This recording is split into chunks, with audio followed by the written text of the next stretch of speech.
Hi, how's everybody doing? A couple things I wanted to show here in this video. When I was riding my bike, I thought the building behind Stevens in the first security camera was the bowling alley. It's the building basically next to it, right to the west. That's why I couldn't find a security camera. But he's in the circle there. You see his car, and he's being followed by a state trooper. Now, in the original story, it was just Officer Davis.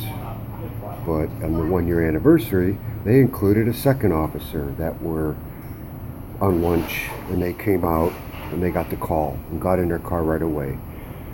So, that's a big discrepancy. And in the top right hand corner, you see Denny's Service Center. This isn't Denny's Service Center, so I don't know if that was Inside Edition that put that up there. And then the other security cam pic was from that convenience store I was telling you about. And that is Denny's Service Center there. I was saying that was an auto place. So I'll be checking to see where the camera is. And at about a couple minutes later, they wind up at the school. I wanted to show you an overview again here. Purple pin is where Stevens stopped, and the red pin is where the school is. Now, in this picture here, you see the red pin for McDonald's, the green pin for the school, and the purple pin is the state police barracks in Lawrenceville. That industrial complex you see in the center there, that's GE's locomotive plant.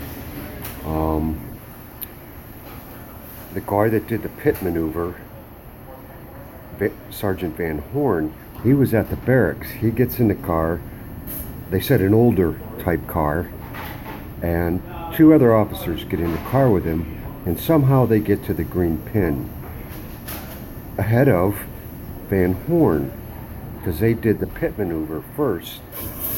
So somehow he has to maneuver those roads in quick enough time to get ahead of Van Horn. So I don't know how that was accomplished. One of the witnesses, the first witness I looked at was Shatia Baez. I saw this Inside Edition, but I didn't know her name. I didn't notice at first. I was just glancing at it that day. I thought maybe she was the one that called 911 from McDonald's. She's dressed nicely, but that's not the case. She said she was at McDonald's and she saw him in there. That's what she says, in there. What does she mean by in there?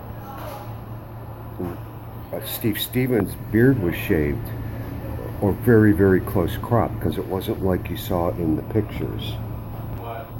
Another question I asked is, well, if she says she was at McDonald's, what is she doing there on the west side of the school being interviewed? She never mentions Harbor Creek McDonald's. She just says up there. I think this shows that they brought the witnesses back down to interview. They don't say how she got to McDonald's. She's pretty poor, as you will see here in a minute. Did she take the bus? That stuff's not explained. They dropped her story. Hopefully it's because maybe I had something to do with it. I don't know. The red pin is the school, and the purple pin is approximate area where they were talking to Shatia, or Tia. And that's where they had it taped off. They had that whole area taped off. That road to the right of the purple pin is where spectators were, I guess. They allowed people to watch, but they were far away. So I had mentioned this is not the employee. And a girl that works at a store, she mentioned the girl's name. That's how I got involved on this. He took the easy way out. Well, so did you, Tia. I seen him in there. ordering his food, and I was like, oh, he looked familiar in there. See, she should have said drive-through, is what she should have said. And she called 911, and so she was the second caller. The lady that worked at McDonald's is the first one to call. Now, when I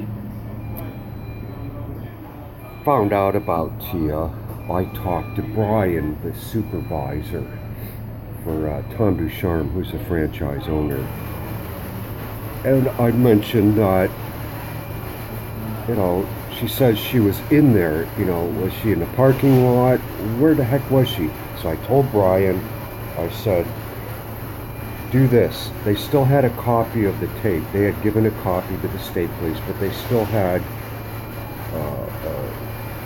a week's worth of tapes, I guess, and then they tape over it, however that works.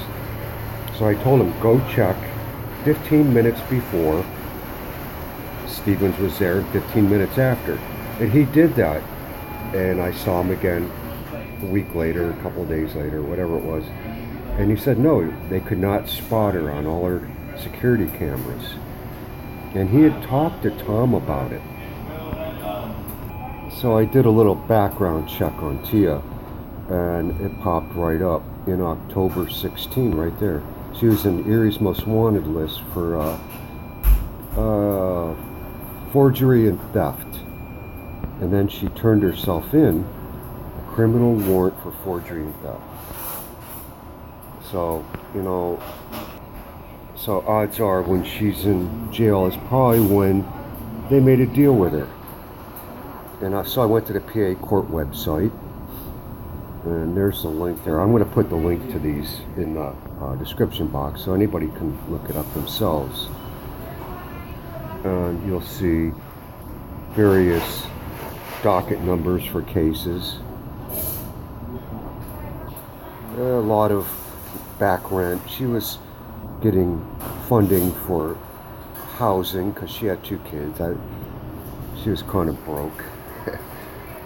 She was kind of big too, 5'6", 250. Nose tackle for the Steelers, that big. And here's something that was interesting is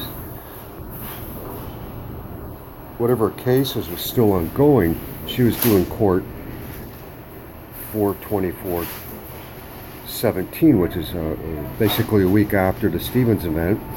And then the week before or so, 12 days before, there was some action taken. And here's some more stuff. She's always behind. She wasn't paying that much rent. I think it was like $87 a month rent she had to pay. As you can see here, as I go through. When I found out about Tia's background, I went to Facebook, and she had a web page or a page there for her. So I sent her a message, and I explained stuff. I sent a copy of her most wanted picture and said, I know what's going on with your background. Can you explain what you meant by being in there? He was in there.